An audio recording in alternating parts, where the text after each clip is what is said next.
জগন্নাথ আছেন, সারা ভারতে আছেন, সারা বিশ্বে আছেন জগন্নাথের শ্রীমন্দির। শ্রী নীলাদ্রি শিখরে তার সঙ্গে সেই রথযাত্রা মহোৎসবের সঙ্গে সেই মহাপ্রসাদের সঙ্গে যদি আমার ঘরেও তো জগন্নাথ আছেন, দুই যদি এক করি, যদি নীলাচল ধামের প্রতি আমার আকর্ষণ না থাকে, সাক্ষাৎ সেই ধামে গিয়ে প্রতি বছর জগন্নাথকে দর্শন করব, অধরামৃত আস্বাদন করব, রথযাত্রা মহোৎসব এটা মহাপ্রভুর আদেশ গৌর দেশবাসীর প্রতি। সে আকর্ষণ যদি না থাকে তো আমার সত্তর লীলানুভূতি প্রেম লাভ হবে কি? চৈতন্য চরিতামৃতে বর্ণিত সেই লীলার প্রকৃত সম্যক আস্বাদন সন্দর্শন অনুভব লাভ হবে কি? হবে, যেটা নীলাচলে গিয়ে হবে, যেটা সাক্ষাৎ দারু ব্রহ্মকে দর্শন করে হবে, সেটা আমার ঘরে হবে। একটা ছোট্ট রথ কিনে অনেকেই তো ঘরেই রথযাত্রা করেন, এতটুকু এতটুকু জগন্নাথও তো পাওয়া যায়, কিন্তু নীলাচলপতি তার সঙ্গে এক করলে অপরাধ হবে না, অনাদর হবে না, অবজ্ঞা হবে না, আকর্ষণ বিহীনতার পরিচয় হবে না। এটি যেমন পরম সত্য, তেমনি ধামেশ্বর, ধামেশ্বরের শ্রীমন্দির সম্পূর্ণ মৌলিকতা, অপ্রতিদ্বন্দ্বিতা, অনুপমতা, অতুলনীয়তা এবং আমাদের প্রাণাকর্ষণের একমাত্র কেন্দ্রবিন্দু নবদ্বীপবাসীর, নদিয়াবাসীর, আর কাউকে কিন্তু কোন মন্দিরকে কিন্তু কোন সেব্য নিধিকে কিন্তু ধামেশ্বর বলা হবে না।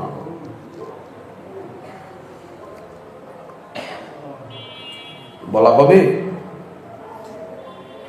বিষ্ণুপ্রিয়া বল্লভ, বলা হবে, বলা উচিত কি? কিন্তু সবই তো এক, কেন হবে না? মহাম্বোধে স্থিরে, নীলাচলে বসে নীলাচলকে আস্বাদন, রথযাত্রায় গিয়ে নীলাচলকে আস্বাদন, গম্ভীরায় বসে গম্ভীরানাথকে আস্বাদন, সর্বধাম শিরোমণি শ্রী বৃন্দাবন নবদ্বীপ ধামে বসে ধামেশ্বরের মুখের দিকে তাকিয়ে, তার চরণের দিকে তাকিয়ে, তার চরণ দুটো বুকে নিয়ে, তাকে বুকে নিয়ে, তার উৎসব করে, তার অধরামৃত উদর ঝোলায় রেখে তার দাসানুদাস অভিমান বুকে নিয়ে তার সেবা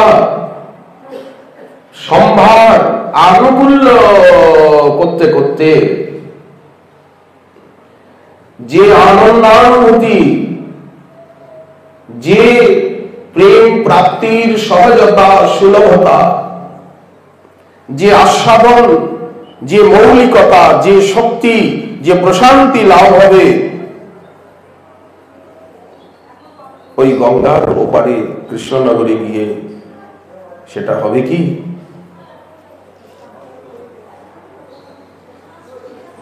ভাব বদলে যাবে না? এই মন্দির ছেড়ে ওই পোড়ামাতলার রাস্তায় গেলেই মনটা অন্যরকম, লোকজন দেখে, হাট বাজার দেখে মনটা বদলে যাবে কি না?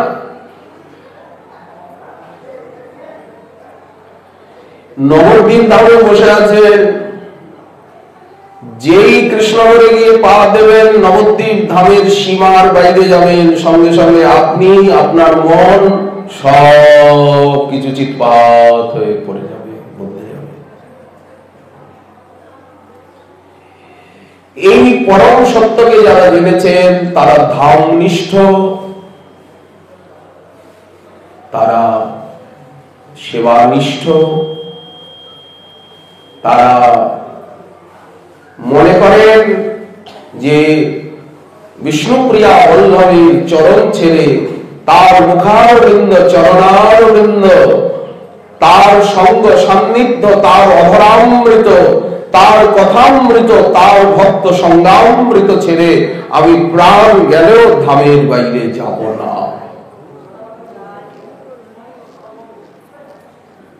সবাই ছুটে এখানে আসুন, দুনিয়া আসুন, আর আসতেই হবে। যদি প্রেম পেতে অভিলাষ হয়, যদি সংকীর্তনামৃত রসে রমতে মনশ্চেত,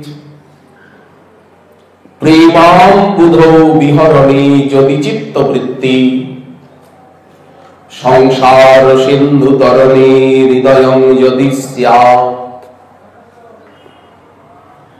যদি অভিলাষ হয় সংসার সিন্ধুর পরপারে যাওয়ার স্বাদ থাকে, যদি নাম সংকীর্তন রসাস্বাদন অভিলাষ অন্তরে জাগে, সংকীর্তন রসামৃতের আস্বাদনে, নামামৃত, কথামৃত, লীলামৃত, সেবামৃত নিষেবনে, যদি প্রেম সাগরের মাঝে, রাধা প্রেম সাগরের মাঝে সাঁতার কাটতে কারো জাগে অভিলাষ, এক বিন্দু কেউ পায় না, আর সাগরটা পেয়ে গেলেন আবার সাঁতার কাটবেন, বললেন সেই সাগর, সেই সন্তরণ, সেই সাগরটাই নবদ্বীপ।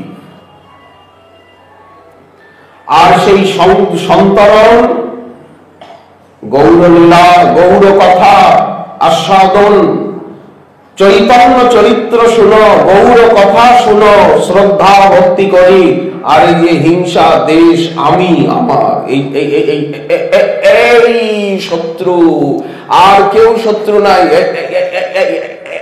এইটাই শত্রু, আমি আর আমার।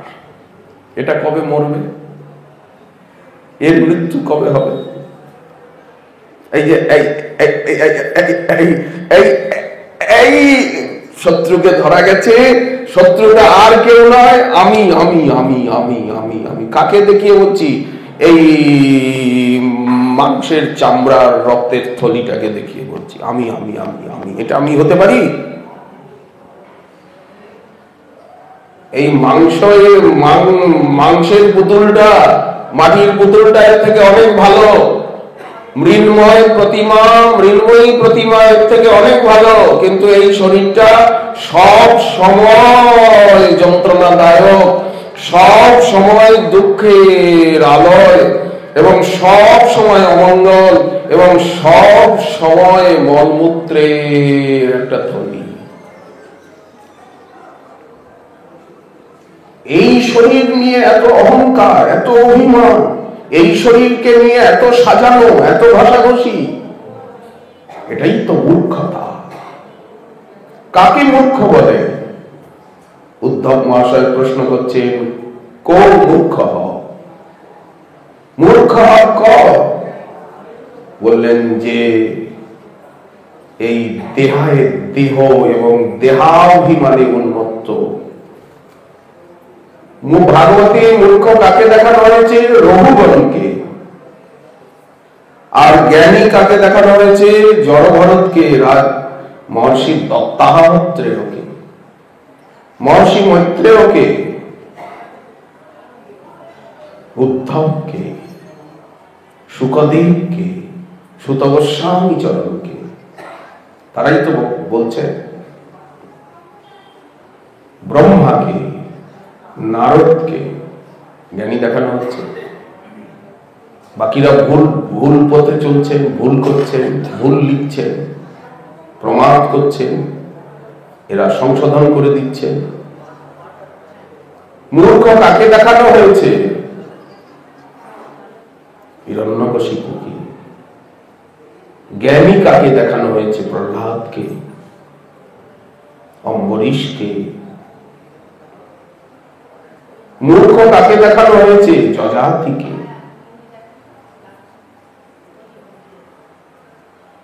পুরুরবাকে। উর্বশীর পাল্লায় পড়ে যাচ্ছে। দেখুন, ভাগবত পাশাপাশি দেখাচ্ছে, রামায়ণ পাশাপাশি দেখাচ্ছেন, মহাভারত পাশাপাশি দেখাচ্ছেন, বেদ ভগবান দেখাচ্ছেন, চৈতন্য চরিতামৃত দেখাচ্ছে, চৈতন্য ভাগবত দেখাচ্ছে, অখিল গৌড়ীয় গ্রন্থাবলী দেখাচ্ছে, মহাজনের পদপদাবলী দেখাচ্ছে, তাদের রচনা সম্ভার দেখাচ্ছে। যতক্ষণ এই দেহকে আমি বলে মনে করছি, এইটাই আমি, আমি আমি আমি আর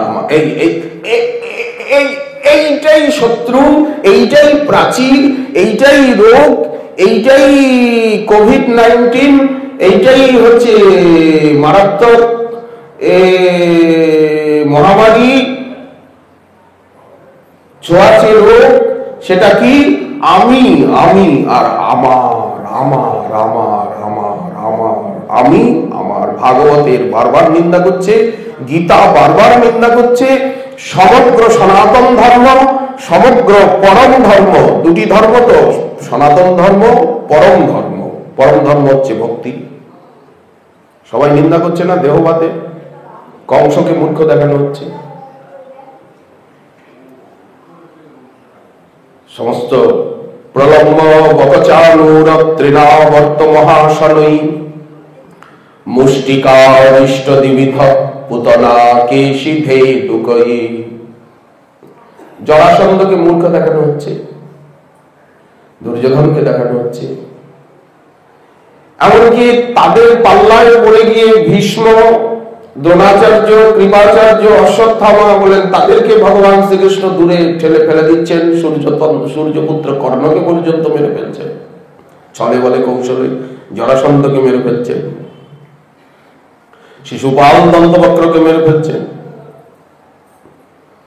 কেন? বলেন এরা মূর্খের রাজা, মূর্খ শ্রেষ্ঠ, দেহাভিমানী। আমি মরব, এই জন্যই তো সকলকে মারছে। রাবণ কুম্ভকর্ণকে দেখানো হচ্ছে, কিন্তু বিভীষণকে তো দেখানো হচ্ছে না। আমি মরব। শুকদেব ভাগবতে এই চিন্তাকে পশু বুদ্ধি বলছেন, পশু বুদ্ধি মীমাংসহি। আমি মরবো কেন? আমার মৃত্যু আছে?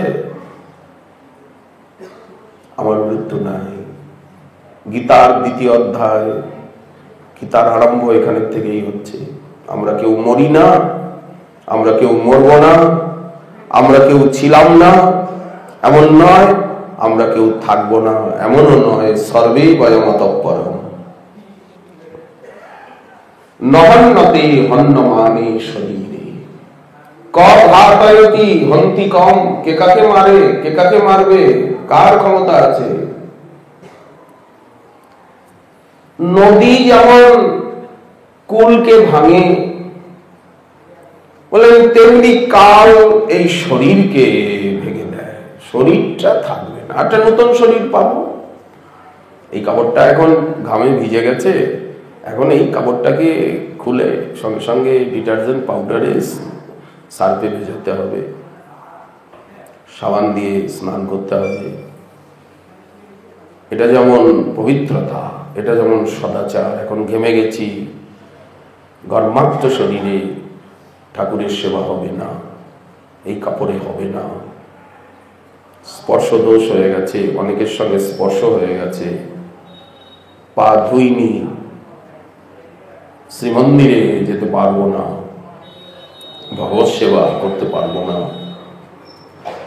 তেমনি এই শরীর যখন ভজনের অযোগ্য হয়ে যায়, ভজন যোগ্যতা হারিয়ে ফেলে, তখন ভক্ত প্রতি মুহূর্তে বলেন শরীরটা যায় না কেন, আমি মরি না কেন, এই উৎপাতটা যায় না কেন, এই উৎপাতটা আমাকে ছাড়ে না কেন, কবে নূতন শরীর পাবো, ভজনযোগ্য শরীর পাবো, নিরন্তর ভজন করব, মনের সাথে ভজন করব। শরীরটা বাধা, মন চাইলেও পারি না, শরীরটা এখন বোঝা, শরীরটাই বন্ধন, শরীরটাই বাধা, এবং এই শরীরটাই যন্ত্রণা, এই শরীরটাই আমার শত্রু। বলেন এই ভাবনা যার অন্তরে জেগেছে তিনি হচ্ছেন প্রকৃত শুদ্ধ ভক্ত। বাকি সব সাজাগোজা, সাজ পোশাক। তো এই পরম সত্যই গীতা, ভাগবত, উপনিষদ গ্রন্থের চরম রহস্য। এখানের থেকেই ভজন আরম্ভ। তো সেই ভজন রসের মহাসাগর হচ্ছে নবদ্বীপ ধাম, প্রেমের সাগর। সংকীর্তনামৃত রসে রমতে মনশ্চে, প্রেমাম বুধৌ বিহরণে যদি চিত্তবৃত্তি, চৈতন্য চন্দ্র চরণে শরণং প্রয়াতু। যদি দৌর্লভ্যম চেত, অনেকে দুর্লভ দুর্লভ দুর্লভ দুর্লভ বলে না, হবে না হবে না, দুর্লভ দুর্লভ দুর্লভ, এইসব কথা বললে মহাপ্রভু দুঃখ পান, গৌর পার্ষদরা দুঃখ পান। খালি দুর্লভ দুর্লভ দুর্লভ দুর্লভ বললেন, কে বলল দুর্লভ? সুলভ সুলভ সুলভ সুলভ সুলভ সুলভ সুলভ।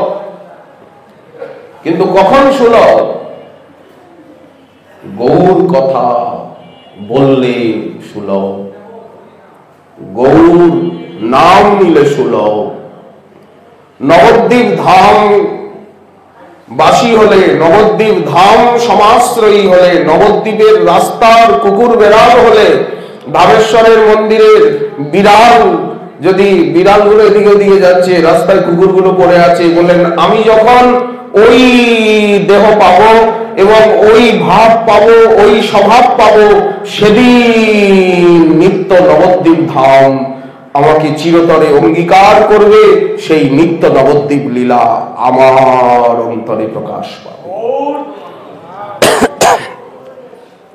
ধামে কেমন ভাবে আসতে হয়, ধামে কেমন ভাবে থাকতে হয়।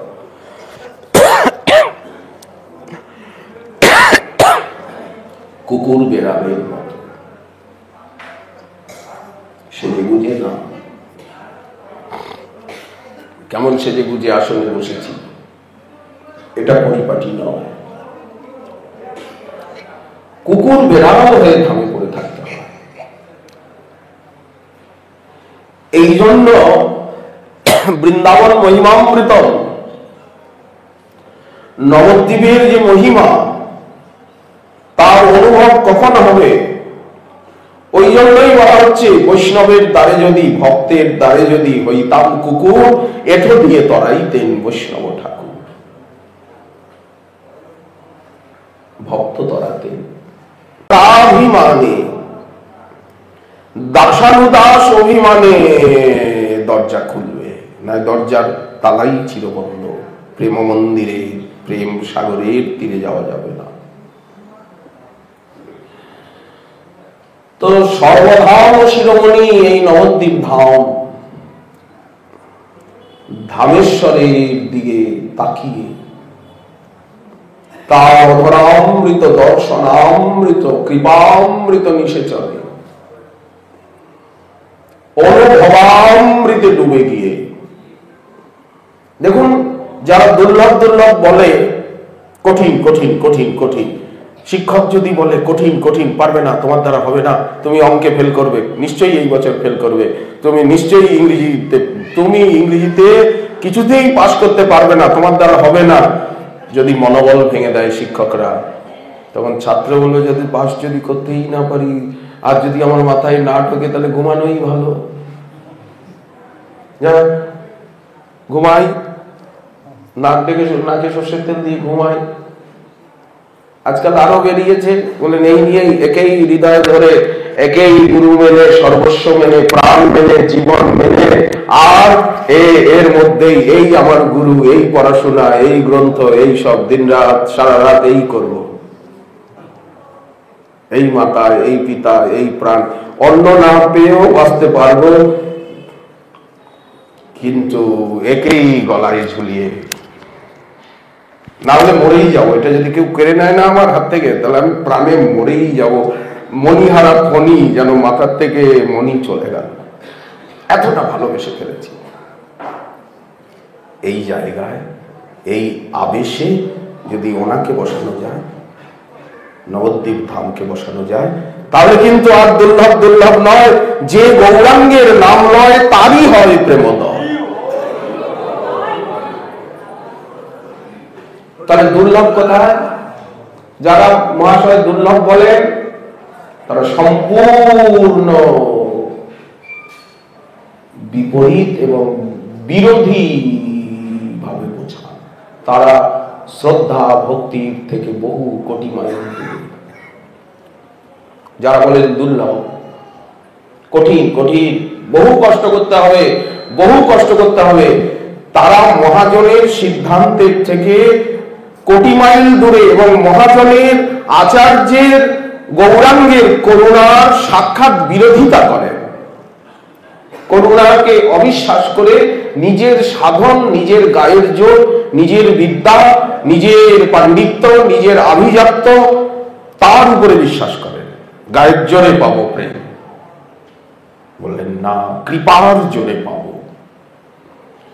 গায়ের জোরে ব্রহ্মাও পাবে না, লক্ষ্মীও পাবে না, মহাদেবও পাবেন না, অনন্তদেবও পাবেন না, ভগবতী পার্বতীও পাবেন না, কিন্তু যদি কেউ কোন দেব দেবী মুনি ঋষি পাবে না, কিন্তু কৃপার জোরে, কৃপার দ্বারে সবাই পাবে, সঙ্গে সঙ্গে পাবে, সহসা পাবে। গৌরাঙ্গের মধুর লীলা যার কর্ণে প্রবেশিলা, সাধন দেখা হচ্ছে। গৌর কথা শুনি কি? মাৎসর্য, হিংসা, দেশ, অভিমানকে ছেড়েছি কি? অসৎ সঙ্গ ত্যাগ করেছি কি? কায় মনোবাক্যে অসৎ আচার ত্যাগ করেছি কি? সদাচারী হয়েছি কি? যদি না হয়ে থাকি তাহলে আমার কাছে তো কঠিন হবেই, পড়াশোনা না করলে তো কঠিন হবে, সবকিছুই কঠিন। এই জায়গায় গিয়ে আটকে যাচ্ছে। আটকাচ্ছে কোন জায়গায়? এই জায়গায় গিয়ে নৌকা আটকে যাচ্ছে চরে। জল কমে গেছে, চরে নৌকা আটকে যাচ্ছে, কিন্তু জল থাকলে তো আর আটকাবে না। আর অভিজ্ঞ নাবিক মাঝি হলে তো আটকাবে না, সে জানে ঘুরিয়ে নিয়ে চলে যাবে এদিক ওদিক দিয়ে। যদি গৌর কথা বলে বলে, শুনে শুনে যদি চোখে জল এসে গেল, যদি আপনি চোখ মুছতে আরম্ভ করলেন, গৌর কথা বলতে বলতে, শুনতে শুনতে আপনি আর গ্রন্থ দেখতে পাচ্ছেন না, চশমা কাজ করছে না, চোখও কাজ করছে না, চোখে জল এলে আর দেখা যায় না কিছু, চশমা থাকলেও দেখা যায় না, চোখ মুছতে হচ্ছে, বলেন আগুন লেগে গেছে ভিতরে, কাঠে আগুন লেগে গেছে। বড় বড় কাঠ না, কাঠ দিয়ে তো রসুই হয়, যেটা প্রাচীন কালের ভোগরন্ধন পদ্ধতি, সেটা তো গ্যাসে হয় না, সেটা তো কাঠেই হয়। 'গ্যাসটা তো জৈবিক,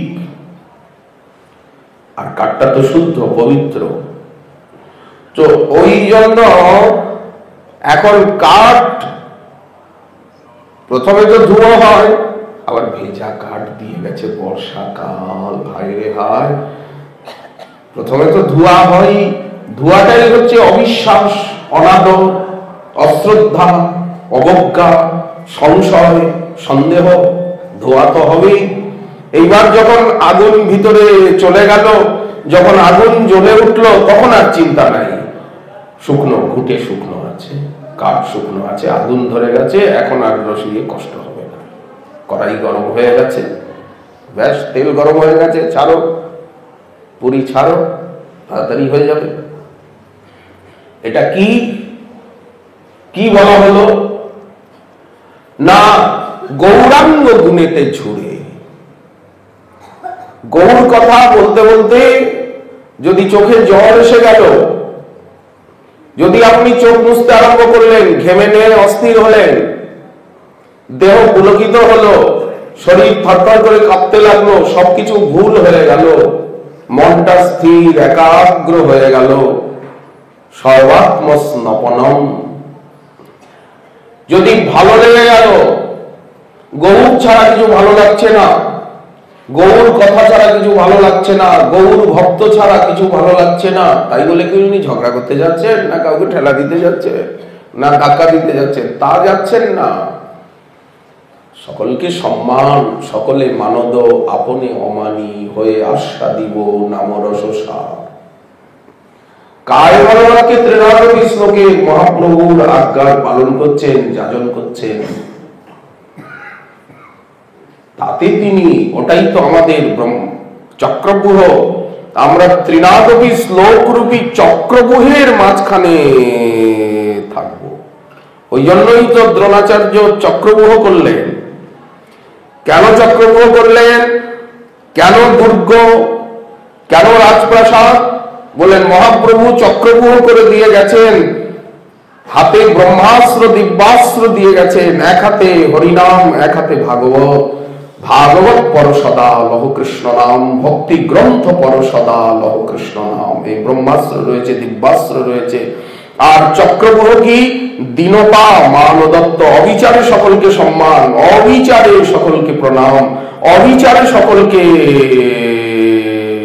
ভক্তি, আর বিচার না করে, আর নিজের প্রতি সর্বদা নগণ্য ভাব।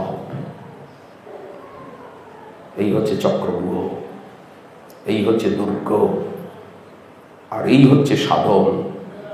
নাম, মন্ত্র, গ্রন্থ, বুকের ভিতরে সর্বদা নাম, সর্বদা গ্রন্থ, সর্বদা মন্ত্র এবং ধাম।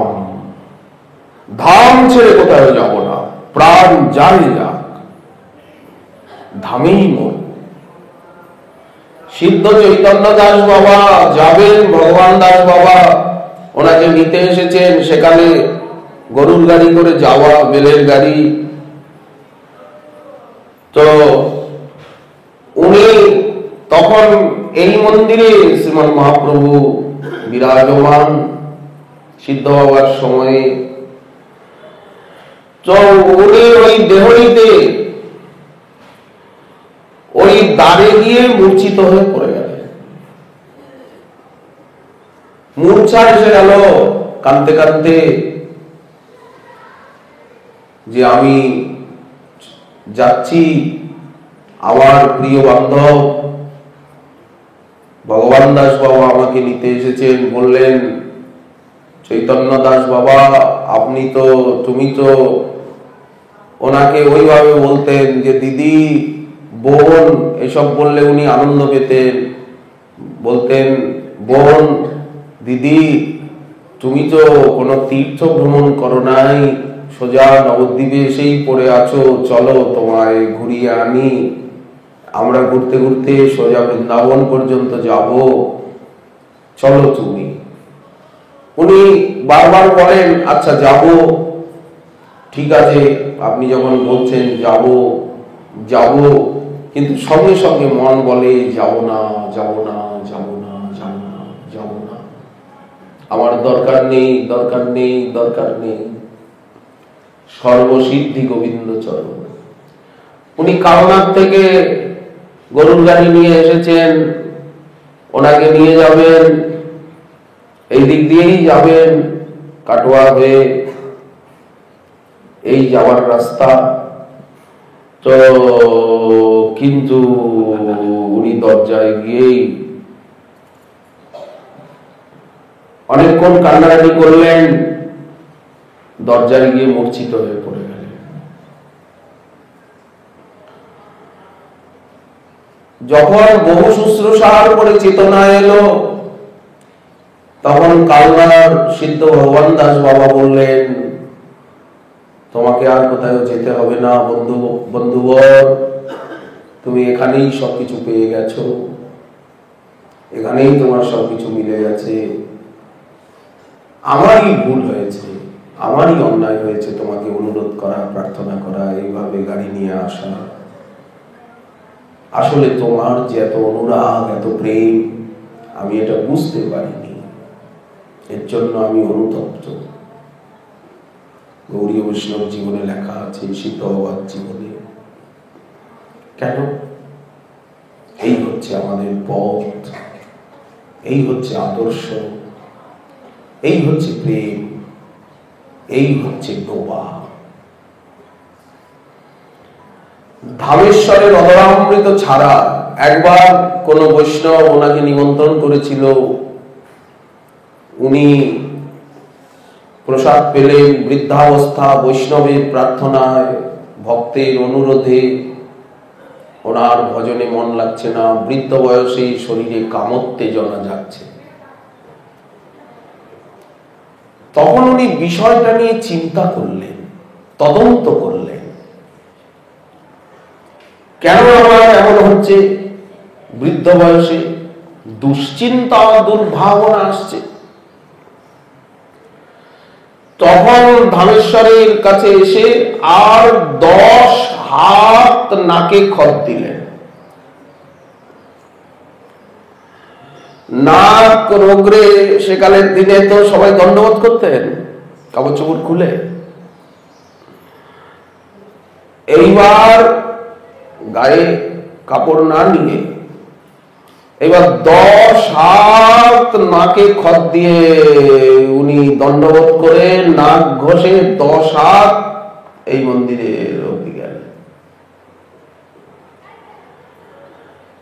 এবং বললেন, এইবার তুমি আমাকে ক্ষমা করো। ধামেশ্বরকে বলছেন, এইবার তুমি আমায় ক্ষমা করো, এইবারের জন্য আমার এই দুর্ভাবনা, দুশ্চিন্তাটা দূর করে দাও। বুড়ো বয়সে আমার শরীরে কামোত্তেজনা আসছে কেন, দুর্ভাবনা আসছে কেন? আমি তো বৃদ্ধ হয়েছি এখন, আমাকে তুমি কৃপা করো। ভজনে মন লাগলো। উনি তো অবিরাম গোড়া গোড়া গোড়া গোড়া গোড়া গোড়া গোড়া গোড়া গৌর নাম গোড়া গোড়া গোড়া গোড়া জপ করতেন, গোড়া গোড়া লিখতেন, গোড়া গোড়া গোড়া গোড়া জপ করতেন, মহামন্ত্রও করতেন, সদাই জপয়ে গোড়া গোড়া গোড়া গোড়া। যেমন গৌড়ীয় বৈষ্ণব মহামন্ত্রের সঙ্গে সঙ্গে গৌর নাম আস্বাদন করছেন, রাধা নাম রস আস্বাদন করছেন, রাধা রাধা রাধা রাধা রাধা রাধা রাধা রাধা রাধা রাধা রাধে রাধে রাধে। মহামন্ত্রের সঙ্গে সঙ্গে গৌর নাম আস্বাদন করছেন। গৌর গোড়া গোড়া গোড়া গৌরাঙ্গ, হা গৌরাঙ্গ, হা গৌরাঙ্গ, হা গৌরাঙ্গ, হা গৌরাঙ্গ, হা গৌরাঙ্গ, হা গৌরাঙ্গ, হা গৌরাঙ্গ, হা গৌরাঙ্গ। গৃহে বা আমরা কোথা থেকে এটা পেলাম? গৃহে বা বনেতে থাকে, হা গৌরাঙ্গ বলি ডাকে। হা শব্দটা ধন্য সূচক, বিরহ সূচক, আরতি সূচক। হা কৃষ্ণ, হা রাধে, আমার এই দুর্দশা, বুড়ো বয়সে এই দুর্দশা, এখনো আমার সুমতি হলো না, এখনো আমার ভজনে মন লাগলো না। তারপরে সেই ভাবটা কেটে গেল মহাপ্রভুর কৃপায়, ভজনে মন লেগে গেল। উনি তো ডুবে যান, উনি তো সমাধিস্থ হয়ে যান, মূর্ছিত হয়ে যান। হরিনাম করতে করতে, চিন্তন করতে করতে মূর্ছা এসে যায়। অষ্টসাত্ত্বিক বিকার তো ক্ষণে ক্ষণে হয়ই, অশ্রুকম্প পুলক, বিবর্ণ স্তব্ধতা, গদগদ আদি হাস্য নৃত্য লীলা দর্শন হয়, সব সময় দিব্য ধাম দিব্য লীলা দর্শন হয়। সমাধিস্থ হয়ে যান, কখনো মূর্ছিত হয়ে ঘন্টার পর ঘন্টা আসনেই বসে আছেন, আসনেই বসে আছেন পাথর প্রতিমার মতো, কখনো বা কাত হয়ে মূর্ছিত হয়ে ঢলে পড়ে। কখন যে চেতনা আসবে তার কোনো ঠিক নেই। যখন চেতনা এলো তখন আবার উঠে বসলেন, আবার হাঁটাচলা করলেন। এইরকম একটা অদ্ভুত জগতে তারা বিচরণ করেন যারা ভজন করেন, ভজন রসের আস্বাদন পেয়েছেন। ধামেশ্বরকে বললেন যে আজকের থেকে আমি প্রতিজ্ঞা করলাম, তোমার অধরামৃত ছাড়া, তোমার প্রসাদ ছাড়া আমি কোথায়ও কারো কাছে কোনো নিমন্ত্রণে কোনো প্রসাদ আর জীবনে গ্রহণ করব না, ক্ষমা করে দাও। কারণ এই প্রসাদ পেয়ে আমার বৃদ্ধাবস্থায় শরীরে কামোত্তেজনা হচ্ছে, দুশ্চিন্তা দুর্ভাবনা আসছে, তুমি ক্ষমা করে দাও। অন্য দোষ। এই গৌড়ীয় বৈষ্ণব জীবনে লেখা আছে, দেখবেন সিদ্ধ বাবার চরিত্রে উনি প্রতিজ্ঞা করছেন যে তোমার যা ভোগ লাগবে, তোমার শ্রীমন্দিরের থেকে আমি যে তোমার অধরামৃত ভিক্ষা পাবো, তোমার সেবা করে তোমার দ্বারে থেকে তোমার কৃপার ভিখারি হয়ে, তোমার দ্বারে কুকুর হয়ে আমি যে তোমার অধরামৃত অবশেষ যা কিছু মাধুকরী পাবো, এছাড়া জীবনে আমি কারো কোনো দান দক্ষিণা, কোনো কিছু, কোনো প্রসাদ, কোনো নিমন্ত্রণ কোথায়ও আমি কিছু জীবনে আর স্বীকার করব না, নেব না। আমি এই প্রতিজ্ঞা করছি, তুমি ক্ষমা করো। এই বলে 10 হাত নাকে খত দিলেন। দেখুন ভক্তি কাকে বলে, ভজন কাকে বলে। পরে উনি জিনিসটা নিয়ে বিচার বিবেচনা করে জানলেন যে যে ভক্তে, যে বৈষ্ণব আমাকে এত আগ্রহ করে নিমন্ত্রণ করে নিয়ে গিয়েছিল, সেই বৈষ্ণব যিনি রন্ধন করেছেন, যিনি আমাকে আদর করে প্রসাদ দিয়েছেন, সেই বৈষ্ণব অবৈধ যৌন সম্পর্কে জড়িত।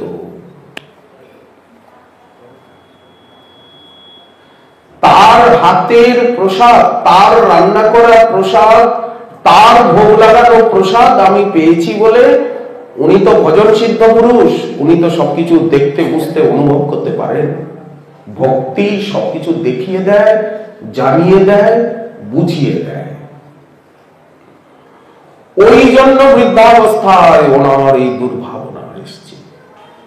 উনি যে লীলা দর্শন করছিলেন, ওনার ভিতরে যে নামের প্রবাহ, জপের প্রবাহ স্বাভাবিকভাবে নিরন্তর বয়, নিরন্তর বিরহের প্রবাহ, আত্মি উৎকণ্ঠা ত্যাগ দৈন্যের প্রবাহ, নামের প্রবাহ, লীলার প্রবাহ, শাস্ত্রের প্রবাহ যে আপনা আপনি বইতে থাকে নিত্য নিরন্তর, তাকেই তো স্ফূর্তি বলে। লীলা দর্শন করছেন, চোখ মেলেও দেখেন, চোখ বন্ধ করেও দেখেন, বন্ধ করার কোনো দরকার হয় না। যখন স্ফূর্তি হয় তখন বন্ধ করার কোনো প্রয়োজনই করে না। সব দিকে দেখেন, সব জায়গায় দেখেন। দেখতে দেখতে যখন বেশি আবেশ এসে যায় তখন মূর্ছা হয়ে যায় আনন্দে। এটা আনন্দ মূর্ছা। তখন আপনি চোখ বুঝে বুঝে আসে, শরীর হারিয়ে যায়, শরীর ভুল হয়ে যায়। যেমন ঘুমালে পরে আমরা একটা অন্য জগতে চলে যাই, তখন আমাদের দেহটা ভুল হয়ে যায়। রাত্রে ঘুমালে মনে থাকে আমি কে, কোথায় আছি, কোন জায়গায় আছি, কোন জায়গায় ঘুমোচ্ছি। স্বপ্নের জগতে আমরা চলে যাই। যখন ঘুম ভেঙে যায় তখন মনে আরে কি স্বপ্ন দেখছিলাম, কি দেখছিলাম, কোথায় গেছিলাম, কি করছিলাম। আমি তো নবদ্বীপ ধামেই নিজের আলয়ে শ্রীমন্দিরে, আমি আমার ভজন কুঞ্জেই তো আমি শুয়ে আছি, কিন্তু কোথায় কোথায় ঘুরছিলাম, কোথায় গিয়েছিলাম, কি করছিলাম, কত লোকের সঙ্গে দেখা সাক্ষাৎ হলো, কি হলো। নিদ্রা না ভাঙলে তো এরকম মনে হয় না, আর নিদ্রিত না হলে তো স্বপ্নের জগতে যাওয়া যায় না, জেগে জেগে স্বপ্নের জগতে যাওয়া যায়। এটাই হচ্ছে ভজন জগৎ। এই জগতের থেকে আরেকটা জগতে উনি চলে যাচ্ছেন, আরেকটা জগতে পৌঁছে যাচ্ছেন। নিদ্রার মতো আনন্দ মূর্ছা, ঘন্টার পর ঘন্টা আনন্দে ডুবে গিয়ে মূর্ছিত হয়ে যাচ্ছে, ভাব সমাধি প্রাপ্ত হচ্ছে, আবার ভেঙে যাচ্ছে, তখন আবার স্বাভাবিক প্রকৃতিস্থ হচ্ছেন, স্বাভাবিকভাবে কথাবার্তা বলছেন। তাহলে ধাম নিষ্ঠা কাকে বলে? ধামনিষ্ঠ না হলে এই বস্তু সবচেয়ে বড় হচ্ছে ধাম। অনেকে বলে হরিনাম বড়, কিন্তু নামের থেকে রূপের মহিমা আরো বড়। নাম তো বড়ই, পরম বিজয়তে নিখিল শ্রুতি মৌলি রত্নমালা দুতি নিরাজিত পাদ পঙ্কজম। কৃষ্ণ নামাষ্টকের উপবেশনীপাদ্য বললেন, কৃষ্ণ নাম সর্বশাস্ত্র সার নাম, সর্বমন্ত্র সার নাম, এই তো শাস্ত্র বর্ম। এ বিষয়ে কারো কোনো সন্দেহ সংশয় নেই, কোনো আপত্তি নেই, কারণ আপত্তি তুললে নামাপরাধ হবে। মহিমা শ্রবণ করেও নাম গ্রহণে অপ্রীতিরূপী নামাপরাধ হবে, বা নামে অর্থবাদ কল্পনারূপী নামাপরাধ হবে। কিন্তু রাধারানীর অনুভবে, রাধারানী বলছেন নামের থেকেও রূপের মহিমা আরো বেশি। কারণ নাম শুনে তো আমি পাগল হলাম, কিন্তু চিত্রপট দেখে আরো বেশি আমি পাগল হয়ে গেলাম। কি? বিশাখার অঙ্কিত চিত্রপট, যেটা শান্তিপুরে আছে, মদন গোপাল বিগ্রহের মধ্যে মাধবেন্দ্রপুরী দিয়ে দিয়েছেন চিত্রপট। সে যুগে মাধবেন্দ্রপুরীপাদ বললেন, এ তো ম্লান হয়ে গেছে, আর একা কৃষ্ণের আরাধনায় তো গোপীভাব সিদ্ধি হয় না, রাধা প্রেম গোপী প্রেম লাভ হবে না, তুমি একা কৃষ্ণের চিত্রপট সেবা করছো কেন? আর এ তো বোঝা যাচ্ছে না, অস্পষ্ট হয়ে গেছে বহুদিনে। তুমি শ্রীবিগ্রহ নির্মাণ করো, যতক্ষণ না হয় আমি থাকবো শান্তিপুরে, আমি নিজে প্রতিষ্ঠা করে যাব। আর এই চিত্রপট বলে, চিত্রপট কি করব বলেন? শ্রীবিগ্রহের মধ্যে দিয়ে দাও, ভিতরে দিয়ে দাও। রাধারানীর শ্রীবিগ্রহ নির্মাণ করো। আমাদের সম্প্রদায়ের আদিগুরু মাধবেন্দ্রপুরী বলেন, রাধারানীর শ্রীবিগ্রহ নির্মাণ করো। উনি নিজে অভিষেক করে, প্রাণ প্রতিষ্ঠা করে, নাম দিয়ে, দীক্ষা দিয়ে, সেবাধিকার দিয়ে, আর উনি রেমুনার পথে যাত্রা করলেন। অদ্বৈত প্রকাশ গ্রন্থে রয়েছে, অন্যান্য গ্রন্থে রয়েছে, বহু প্রাচীন তথ্য প্রমাণ অদ্বৈত প্রকাশ গ্রন্থে রয়েছে। তো এই জন্য রাধারানী বলছেন যে চিত্রপট দেখে আরো উনি অধীরা হয়ে গেলেন। কেবা শুনাইল সামনাম, কানের ভিতর দিয়া আমার মরমে বসিল গো। যখন নাম মহিমা বলা হচ্ছে, তখন রূপেরও মহিমা বুঝে নিতে হবে, ওইখানে গুণেরও মহিমা বুঝে নিতে হবে, উপলক্ষণে লীলারও মহিমা, ধাম পরিকর সব বলা হয়ে যাচ্ছে। যখনই গৌর কথা বলা হচ্ছে, সঙ্গে সঙ্গে রাধারানীর কথা বলা হচ্ছে। আপনা আপনি টান দিলে, একটা কান ধরলে যেমন পুরো শরীরটাই চলে আসছে, মাথাটা ধরলে পুরোই শরীরটা চলে আসছে, আঙুলটা ধরলেও পুরো শরীর চলে যাচ্ছে। রাধারানীর কথা হচ্ছে, অর্থাৎ গৌর কথা আপনা আপনি ওখানে এসে যাচ্ছে, বা গৌর কথা হচ্ছে তখন রাধারানীর কথা আপনা আপনি এসে যাচ্ছে। একই তো, অভিন্ন, অভেদ। নবদ্বীপের কথা বলা হচ্ছে, অর্থাৎ বৃন্দাবনের কথা আপনা আপনি এসে যাচ্ছে, বৃন্দাবনের কথা বলা হচ্ছে, অর্থাৎ নবদ্বীপের কথা আপনা আপনি এসে যাচ্ছে। কিন্তু একবারে তো একটাই বলা যায়, একবারে তো দুটো তিনটে চারটে পাঁচটা বলা যায় না, একটা বিষয়ই তো বলা যায়, একদিকেই তো তাকানো যায়। এরকম মাথাটা কি এরকম ঘুরতে থাকবে নাকি? চোখগুলো কি এরকম কারো মাথা এরকম ঘুরতে থাকে? আর নানা এইদিকে চোখ বেরিয়ে যায়, অনেকগুলো মুখ বেরিয়ে যায়। আপনি যদি এইদিকে ধামেশ্বরের দিকে তাকিয়ে থাকেন তাহলে কি পেছনে গরুর ভগবানের দিকে তাকাতে পারবেন? গরুর দিকে। তো যখন মানুষ বলে বা ভাবে তখন একটা একটা একটা একটা একটা একটা করেই বলতে হয়। একবারে সব প্রসাদ, একবারে সব রসগোল্লা কি পাওয়া যায় নাকি? ধীরে ধীরে একটু ভেঙে ভেঙে অল্প অল্প করে এটা বলার এইরকম রীতি বা নীতি। দেখুন রাধারানী কি বলছেন, রাধারানীর সিদ্ধান্ত মানবো না বর্তমানের সিদ্ধান্ত মানবো? কেবা শুনাইল শ্যামনাম কানের ভিতর দিয়া, আমার মরমে পশিল গো আকুল করিল মন প্রাণ। না জানি কতেক মধু, দেখুন রাধারানী নাম মহিমা বলছেন, শ্যাম নামে আছে গো বদন ছাড়িতে নারী পারে, জপিতে জপিতে নাম। এই নামের ফল বলছেন শরীরটা অবশ হয়ে গেল, আমার হাত অবশ হয়ে গেল, আমি সবকিছু ভুলে গেলাম, অবশ হয়ে যাচ্ছে শরীর, শরীর থেকে আলাদা হয়ে গেলাম, শরীর থেকে আলাদা হয়ে গেলাম, শরীরটা দেখছি আলাদা, শরীরটা আমার নয়, শরীরটা অবশ হয়ে গেল। জপিতে জপিতে নাম অবশ করিল গো বল সখী কেমনে পাশরিব তারে। দেখুন স্মরণ এসে গেছে। পাশরিব বলতে কি করে তাকে ভুলবো? তাহলে স্মরণ এসে গেল, চিন্তা এসে গেল। কিসের চিন্তা হচ্ছে? তারপরের অংশে বলছেন নাম প্রতাপে, নাম ভগবানের প্রতাপে, নাম প্রভুর প্রতাপে, অনন্ত কোটি ব্রহ্মাণ্ডের প্রভু নায়ক, প্রভুর প্রভুর প্রভু, নাম প্রভুর প্রতাপে যদি আমার এই রকম হয়, তাহলে সেব্যনিধি বিগ্রহ প্রভুর প্রতাপ আরো কত বেশি।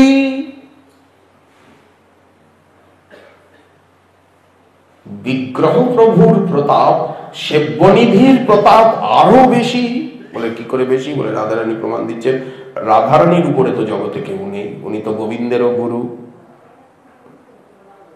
কৃষ্ণং বন্দে জগৎ গুরু, কিন্তু উনি তো কৃষ্ণেরও গুরু, রাধিকার প্রেম গুরু, আমি শিষ্য নট। রাধারানী বলছেন নাম পরতাপে প্রতাপে ওই ছন করিল গো, তাহলে অঙ্গের পরশে কি বা হয়? তাহলে অঙ্গ আছে, এই দেখুন রূপ এসে যাচ্ছে। যদি তিনি আমাকে ছোন কখনো বা আমি তাকে ছুঁই, তাহলে কি আর আমি প্রাণে বাঁচব? আমার দেহে প্রাণ থাকবে? তাহলে রূপের মহিমা আরো বেশি, আরো বেশি হয়ে গেল। ওখানে 50 ছিল, এখন 100 হয়ে গেল। এবার দেখুন ধামের মহিমা বলছেন, তার স্পর্শের থেকে, স্পর্শ তো গুণ, এইবার বলছেন কি তিনি যেইখানে থাকেন আমি যদি সেইখানে যাই, যে স্থানে বসতি তার। এই দেখুন ধামের মহিমা আরো বেশি, নামের থেকে রূপের মহিমা বেশি। রূপ বলতে শ্রীবিগ্রহ, সৌন্দর্য, কিন্তু সাক্ষাৎ দেখতে পাচ্ছি, সাক্ষাৎ দেখতে পাচ্ছি। আচ্ছা, রূপের থেকে গুণের মহিমা আরো বেশি, গুণের থেকে লীলার মহিমা আরো বেশি, লীলার থেকে ধামের মহিমা আরো বেশি, ধামের থেকে ভক্তের মহিমা আরো বেশি। যদি ভক্ত না থাকে সব লাইট বাতি সব বন্ধ করে দিন, ধামেশ্বরের মন্দির বন্ধ হয়ে যাবে এক্ষুনি, সবাই চলে যাবেন, তখন আপনি এই স্থানে ঘোরেন, লাইট সব বন্ধ বলেন, তখন দেখবেন আরেক রকম চেহারা। ভক্ত না থাকলে ভগবানের কোন শোভা নাই, অস্তিত্ব নাই। ভক্তের মহিমা সর্বোপরি। ভক্তের এত মহিমা কেন? না ভক্তের হৃদয়ে ভক্তি আছে বলেই তো ভক্তের এত মহিমা। ভক্তি না থাকলে তো ভক্ত শব্দটা থাকে না এবং কোনো মহিমাই থাকে না। নাস্তিক বহির্মুখের তো কোনো মহিমা নেই। কর্মী জ্ঞানী যোগীর তো এত মহিমা শাস্ত্র বলেনি, ভক্তের এত মহিমা। আচ্ছা, ভক্তের এত মহিমা কেন? উনি ভজন করেন, ভক্তি আছে, ভালোবাসেন প্রভুকে। আচ্ছা, উনি যে ভালোবাসেন আপনাকে, তার প্রমাণ কি? খালি শুকনো মুখে বলবেন আমি তোমাকে ভালোবাসি, আমি তোমাকে ভালোবাসি, এইরকম বলতে হয়? যেমন পাশ্চাত্য দেশে বলে আমি তোমাকে খুব ভালোবাসি, এই বলে একটা চুমু দিয়ে দিল, এইবার বিষ খাইয়ে আপনাকে মেরে, কোল্ড ড্রিঙ্কসে বিষ খাইয়ে মেরে চলে গেল।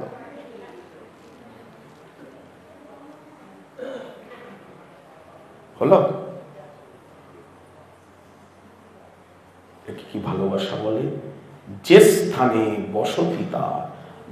তাহলে মহিমা, ভালোবাসার প্রমাণ কি?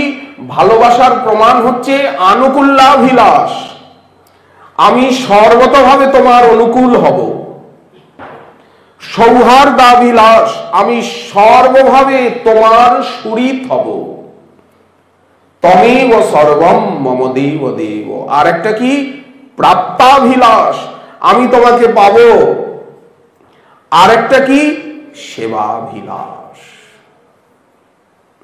আমি তোমার সেবা করব, আমি তোমার সেবা চাই, আমি তোমাকে সুখ দিতে চাই। এটাই হচ্ছে প্রেমের লক্ষণ, এই চারটি প্রেমের লক্ষণ। তো রাধারানী বলছেন যেখানে উনি থাকেন, এই ধাম, উনি কোথায় থাকেন, উনি কোথায় আছেন, কোথায় লীলা চলছে, বসন্ত উৎসব কোথায় চলছে, জন্মোৎসব কোথায় চলছে? ধামে। জন্মটা ধামে হচ্ছে, কলকাতায় হচ্ছে না, দিল্লিতে হচ্ছে না মহাশয়, ভারতের অন্য প্রান্তে হচ্ছে না, সোনার বাংলার অন্য জায়গায় হচ্ছে না। উৎসব হচ্ছে ঠিকই, কিন্তু জন্ম, প্রকৃত জন্ম এবং জন্মোৎসব, প্রকট লীলার দিকে তাকালে জন্ম এবং নিত্যলীলার দিকে তাকালে জন্মোৎসব, এটা হচ্ছে কোথায়, হয় কোথায়? বলেন ধামে হয়, ধামে। ধামে, ধামের বাইরে তার স্মরণ উৎসব হয়, তার প্রতিনিধি উৎসব হয়। জেরক্স কপি হতে পারে, মূল কপিটা আছে কোথায়? আপনাকে উকিল বললেন মূলটা নিয়ে আসুন, দলিলের মূলটা আনুন, জেরক্সটা দিয়ে হবে না, মূলটা আনুন। তো মূল লীলা বা মূল জন্মোৎসব কোথায় হচ্ছে? আবার যদি প্রকট লীলার দিকে তাকিয়ে জন্ম বলি, সেটা কোথায় হচ্ছে? ধামে হচ্ছে। দিল্লি কলকাতায় হচ্ছে না, ভারতের অন্য প্রান্তে, সোনার বাংলার অন্য প্রান্তে হচ্ছে না, এখানে হচ্ছে, মূল জায়গায় হচ্ছে। এবং ধামেশ্বর হচ্ছেন সেই ধামের মূল কেন্দ্র, মূল প্রাণ। এই সত্যের কখনো হেরফের হয় না। সৌন্দর্য, মাধুর্য, বিলাস, বিভ্রমই ধামনিষ্ঠ না হলে জীবনে কিছু পাবো না। ধামেশ্বরের প্রতি অনুরাগ না হলে, গৌর লীলায় অনুরাগ না হলে জীবনে কিছু পাবো না, জীবনে কিছু লাভ হবে না, অলি গলিতে কিছুই পাবো না। হ্যাঁ, 2 টাকা পেতে পারি, 2-4 লক্ষ শিষ্য পেতে পারি, 2-10 কোটি জমাতে পারি, 2-10টা বাড়ি করতে পারি, হ্যাঁ, সোনার উপর সিংহাসনে বসতে পারি, নিজে ভগবান সাজতে পারি। কারণ মহাপ্রভুর যেহেতু স্বয়ং ভগবান, মহাপ্রভুর পরে বাংলায় অনেক ভগবান জন্ম নিয়েছেন, এখনো জন্ম নিচ্ছেন, বহু ভগবান জন্মেছেন। যেহেতু মহাপ্রভুকে স্বয়ং ভগবান বলে মানা হয়েছে, তবে মহাপ্রভু যখন ভগবান বলে মহাপ্রভুকে মানা যেতে পারে, বাঙালি যদি মানতে পারে, বাঙালির যদি ভগবানকে মানা এতটা অভ্যাস হয়, তাহলে আমি কেন ভগবান হতে পারবো না? আমি ভগবানের ভগবান, স্বয়ং ভগবানেরও ভগবান। এই বলে ভক্তগণকে, মহাপুরুষগণকে ভগবানের আসনে বসিয়ে দেওয়া হয়েছে কিনা বাংলায়? বাংলায় কেন, সারা ভারতে, সারা বিশ্বে বাংলার দোষ দিচ্ছেন কেন? বাংলা বাংলা বলেন কেন? শ্রী গৌরমণ্ডল ভূমি যে বাজানে চিন্তামণি। এই জন্য বাংলায় অবতারের উপদ্রব বলে একটা গ্রন্থই রয়েছে, প্রবন্ধই রয়েছে, বাংলায় ভগবানের অবতারের উপদ্রব। রোজই নূতন নূতন ভগবান, মহাপুরুষকে ভগবান বানিয়ে দেওয়া হচ্ছে, গুরুকে ভগবান, গুরু তো ভক্ত তত্ত্ব। একজন ভজনশীল ভক্ত শ্রেষ্ঠ তিনি তো গুরু হন। ভজনশীল না হলে, ভক্ত শ্রেষ্ঠ না হলে, ভক্তিমান না হলে, যে বিষয় যার জানা নেই, পড়া নেই, তিনি তো সেই বিষয়ে শিক্ষা দিতে পারেন না। যার কাছে টাকা নেই, হাত পাতলে তিনি তো আমাকে দিতে পারবেন না। যার কাছে ভক্তি প্রেম নেই, তিনি তো আমাকে দিতে পারবেন না। এটা তো প্র্যাকটিক্যাল কথা, এটা তো বাস্তব সত্য কথা। এখানে কোনো থিওরিটিক্যাল থিওরি চলবে না। আচ্ছা, যদি তাই হয়, তাহলে সেই যে ভক্তি প্রেম দুর্লভ হলেও আমরা যদি নবদ্বীপ ধামের সমাশ্রয় লাভ করি, ধামেশ্বরের সমাশ্রয় লাভ করি, আমাদের কাছে কখনোই দুর্লভ হবে না, চির সুলভ হয়ে যাবে। গৌর প্রেম রসার নবে, সে তরঙ্গে যে মানবে। গৌরাঙ্গের সঙ্গীগণে নিত্য সিদ্ধ করি মানে। এটাই তো আমাদের সাধন। বাকিটা আমরা সিদ্ধি রূপে পেয়ে যাব। শ্রীমান মহাপ্রভুর কৃপা হলে আগামীকাল আবার রইল বিষয় আশা তোদের আকাঙ্ক্ষা। সৌন্দর্য মাধুর্য বিলাস বিভ্রময়ী ররাজ রাজন বয়হীন গৌর বিষ্ণুপ্রিয়া লালিত পাদ পঙ্কজ রসে নপূর্ণ রসিকেন্দ্র মৌলি। বলিए श्री विष्णुप्रिया वल्लभ की, श्री विष्णुप्रिया प्राणनाथ की। सर्वधाम शिरोमणि श्री नवद्वीप धामेश्वर की जय। श्री श्री नवद्वीप धामेश्वरी की जय। भगवती परमेश्वरी गौरांगिनी गौरवक्ष विलासिनी गौरवल्लभा वंग विबूध जननी विदग्ध जननी आद्याशक्ति पराशक्ति महामहेश्वरेश्वरी महालक्ष्मी स्वरूपिणी भगवती विष्णुप्रिया देवी की सर्वजननी की सर्व जगत माता की अनंत कोटि ब्रह्मांड माता की मातेश्वरी की यादवाचार्य माधवाचार्य पाद की श्री विष्णुप्रिया परिवारस्थ वंशावतंश समस्त गोस्वामी प्रभुपाद गण की आज के आनंद की श्रीमन महाप्रभुर शुभ जन्मोत्सवेर शुभ अधिवास वासर की जय जय श्री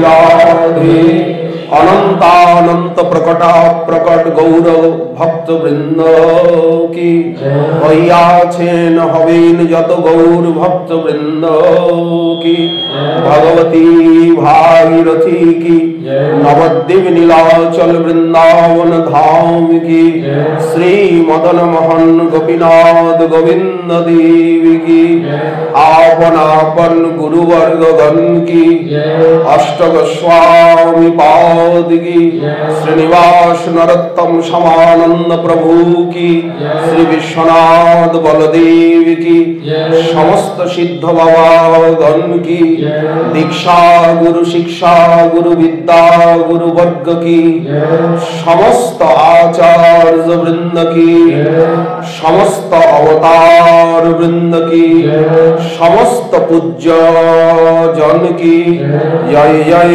श्री राधे श्री राधेश्याम श्री राधेश्याम निताय गौर हरि निताय गौर हरि निताय गौर हरि निताय गौर सीतानाथ निताय गौर सीतानाथ निताय गौर सीतानाथ गदाधर श्रीनिवास गदाधर श्रीनिवास जय श्री विष्णुप्रिया वल्लभ विजयता।